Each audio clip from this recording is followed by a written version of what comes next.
Hello, I'm Darcy, Kitty and Lowell's youngest daughter, their bonus child. While I did write Mom's obit, this probably isn't as good, but she did say I could use humor because in her words, funerals tend to be a little dead.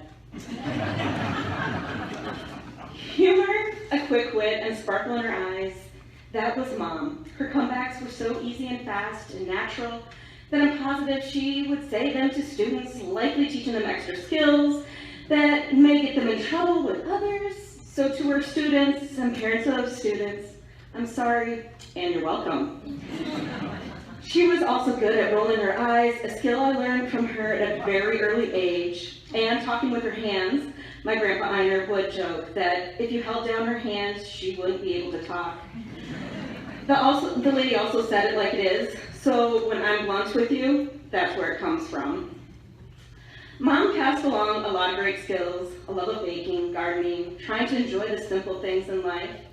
But we saw through her strange excitement over washing windows, which she seemed to always do on a very windy day, or waxing the kitchen floor and polishing the hardwood floors. Mom also enjoyed canning. I remember coming home from work on one of the hottest, most humid days of the summer, walking into the house, and there she was at the stove, canning apricots or something, with the biggest smile on her face, and Dad was sitting at the table helping with a grin as well. This was before my parents invested in central air. There were only 2 window air conditioners in the whole house. That whole kitchen was steamy and dripping in sweat, and here's my parents smiling, having a great time, clearly delirious from the heat. Mom and Dad were married nearly 55 years, but their love and infatuation for one another started long ago, with each supposedly saying to people from time to time, I'm going to marry Kitty someday, or stay away from him, Lowell's mine. Mom and Dad worked together as a team, and their love was unmatched. You'd have to break an Olympic or world record in pole vaulting to reach their level of love. Yes, their relationship had its ups and downs, but they balanced each other out and tried to teach others as equals, though we know Mom was truly the leader and slightly above. Sorry, Dad. She was very smart too. She enjoyed going out to the field to work in the summer because, only one person could ride in the tractor, giving her a break from her wonderful children at home. And she knew how to work things to her advantage. Case in point, 7 years ago, Dad decided to have his 4020 professionally repainted. The final bill was a little bit more than they planned, and Mom was simply okay with it. Well, around the same time, our dog had died. Well, we found a purebred Newfoundland puppy for way more than we have ever paid for a dog. When she brought up the price of the puppy to Dad, he started to squabble, but she quickly pointed out how much he had just spent on his tractor, and since this puppy was far less than that, she should be able to get the dog. That's when Dad knew she had him and why she was so easygoing about the tractor.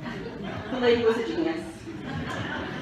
I greatly enjoyed reading comments from former coworkers who turned into lifelong friends or ones she mentored through their first years, as well as comments from past students who adored her and remembered playing Rickety Jig.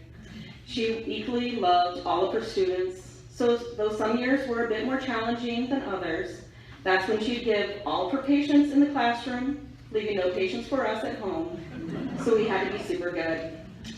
She tried her best to fight for the students and what she felt was right, not caring one bit if certain parents or advisors were deemed hard to work with. She tried to fight for her students, and I'd like to think that she won, because she could be just as scary, if not more so, with a calm, scary tone and a death glare. So don't mess with her or her offspring.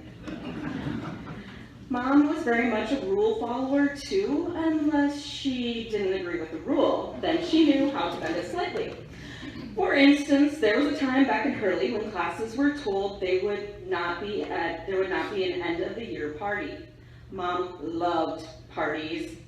So she simply took her class on a nature walk instead to the Ball Diamond, and she couldn't help it if their farmhand just happened to drive by with a grill of hot dogs and such in his pickup.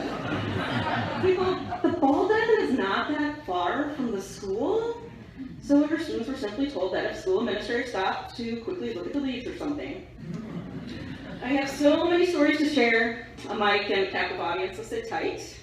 Okay, fine, I'll try to wrap this up. She had fierceness for women being just as important and equal as men.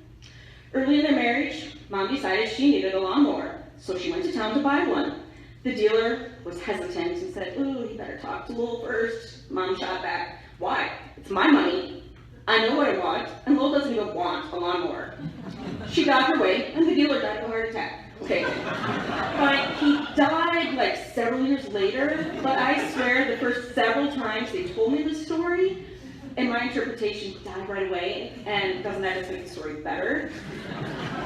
Mom and her brother were excellent storytellers, so it just made sense. She was a wonderful woman, very strong in her faith, kindness was key, and she had a spark, an antagonistic streak that she also honed and relished with her brother, even though if you would ask them, they would quickly deny it. They were also two of a kind. A quick mention, the home yard that we'll drive by right next to the cemetery is where Mom lived when they moved back to Hurley from Montrose. So in a way, we're bringing her back to a childhood home, and her brother owns the land around the cemetery, so she'll be watched over frequently. Mom loved and cherished so many, especially her granddaughters. So go forth, enjoy lots of chocolate, ice cream, and caffeine-free Coke in her honor. Smile and laugh often. Buy a box of crayons at school, no matter your age, just go do it in memory of her. I leave you now with a saying by John Wesley that I found in her recipe box that I'm sure is a recipe for life.